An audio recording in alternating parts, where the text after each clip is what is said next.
आप बड़े हैं, बुजुर्ग हैं, आप चाहते हैं, आप समझते हैं कि पाकिस्तान को दुरुस्त करने का रास्ता यही तो मुज़ाकरात करें। 2 कर लें, 5 कर लें, 7 कर लें, आखिर में डिसाइड तो 2 बड़ों से ही होना है कि 2 बड़े बैठ जाएं, चले जाएं डयाला या उनको बुला लें अपने पास और बैठ के बातचीत कर लें। हो सकता है शुरू में खान साहब तपे हुए हों, 2-4 गालियां भी दे दें, मेरा नहीं ख्याल वो देते। खान साहब के बारे में अक्सर ये बातें मशहूर हैं कि वो बड़े कोई बदजुबान हो जाते हैं। मेरा नहीं ख्याल, बड़े गुस्से में भी इमरान खान जो है ना वो तमीज़ में ही रहते हैं। गुस्सा उनको बिल्कुल जरूर होगा आपके ऊपर, क्योंकि ज्यादती तो बहुत हुई है। लेकिन अगर सही मानों में if you have the resolve to move on, then you'll have to sit with him. There is no doubt about this. लेकिन आपको बीच में किसी जो है ना वो चुलनों की जरूरत नहीं है। आप उनके साथ बैठिए, उनसे बात कर लीजिए और फिर जो भी आप तरीकाकार वजह करते हैं उस तरीकाकार पे चल लीजिए। मैं क्या कहता हूँ, XYZ क्या कहता है, सोशल मीडिया पे कौन बंदा किसकी बैंड बजाता है, इस स्पेस को इधर ही छोड़ दीजिए, कोई फर्क नहीं पड़ता। आप मौजूद बहस ना बने। इन बच्चों ने कुछ और मीम्स बनानी शुरू कर देनी है। जब आप नहीं थे ये बच्चे फिर भी मीम्स बनाते थे, जब आप नहीं होंगे ये बच्चे फिर भी मीम्स बनाएंगे, कार्टून बनाएंगे। They move from topic to topic. जिस तरह से उस ज़मानी ने अपने आर्टिकल में लिखा था ना कि भाई इंस्टा का वो जो है ना वो 1.5 मिनट की वीडियो के अंदर सारी बात हम समझ जाते हैं और कर लेते हैं, तो वो ये मुख्तसर उसके ऊपर चलते हैं।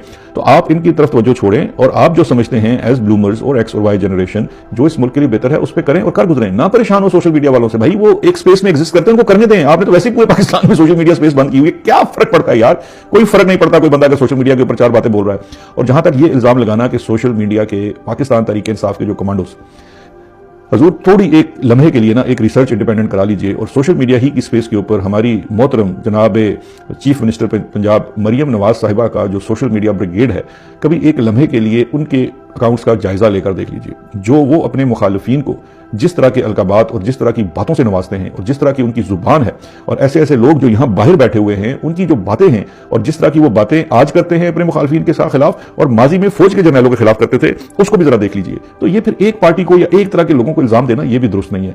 मुझे इस बात में कोई शक नहीं है कि आप चाहते हैं कि निजाम चले, क्योंकि उसकी बुनियादी वजह यह है कि अब आपकी पोजीशन तो मजबूत हो गई, अब आगे बैठ के सब कुछ कर लिया, जो फतह करने थे किले फतेह हो गए। Now you want things to move on, but for the things to move on आपको थोड़ा सा फिर एक स्टेप पीछे भी लेना पड़ेगा ना। थोड़ा सा किसी की एग्जिस्टेंस को, उस रियलिटी को मानना तो पड़ेगा। एक शख्स के साथ ज्यादती तो हुई है, उसको हम आप भी जानते हैं कि उसको नाहक जेल में डाला गया है, उसकी बीवी को नाहक जेल में डाला गया है, उसके भांजे को नाहक जेल में डाला गया। लेकिन चले जो हो चुका वो हो चुका, आप आज भी उसके साथ बैठ जाइए, बात मामला तय कर लें, तो हो सकता है निजाम आगे चल पड़े। राजी आपने हमें नहीं करना मार के या डरा के या बात करके, राजी आपने इमरान खान को करना है। उसके साथ बैठिए, उसके साथ बातचीत कीजिए, हो सकता है कि वो रास्ता निकला है। लेकिन अगर नहीं निकलता तो आपने इसका इल्जाम सोशल मीडिया और कमांडोज को नहीं देना, क्योंकि हम में से कोई ऐसा कमांडो नहीं है और खैर मैं तो बिल्कुल नहीं हूं।